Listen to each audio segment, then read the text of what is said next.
Thanks. Tonight was a busy one at the state capitol as lawmakers debated bills that could impact gun manufacturers and store owners. News 8's Bob Wilson reported from Hartford on where that bill stands before heading to that breaking news. We all prioritize our military and veterans and want to appreciate their service. We'll be voting on today a bill that rolls in 10 bills. A whole lot of new bills. They're protecting firefighters, they're protecting veterans. They're also holding gun manufacturers liable for the first time here in Connecticut. I mean, this particular bill is doing something that's never been done before, which is to say that now we're going to hold a manufacturer of a product responsible for what happens when someone purchases it and uses it in an unlawful way.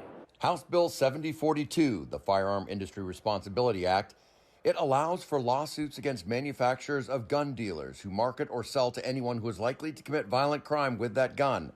It passed out of the House pretty much down party lines, and now senators talking about it as it heads towards their desk. Keeping somebody liable and accountable for their actions is what we do in a private business, is what we do in our personal lives. We should do that with guns as well.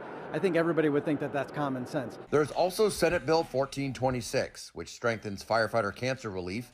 It acknowledges that firefighters are exposed to toxins on the job and are more likely to develop cancers than the general population. We have an opportunity to strengthen our statutes and make it easier for our firefighters to access the benefits they need. It's an important step. I'm certainly voting yes, and I think everybody else will as well. There is also the Connecticut HERO Act, House Bill 6442. It is comprised of nearly a dozen different measures honoring veterans, starting by naming November as Veterans Month, and there'll be new commemorative plates honoring women and Puerto Rican veterans. It also makes it easier for military families to transfer from school to school. Special needs child on the autism spectrum, the parent is an important part of that team, making sure that transition moves smoothly and making sure that meeting happens very quickly between when the child moves into a district and starts. So all of these things now headed over to the Senate, and then if they pass there, on to the governor for his signature.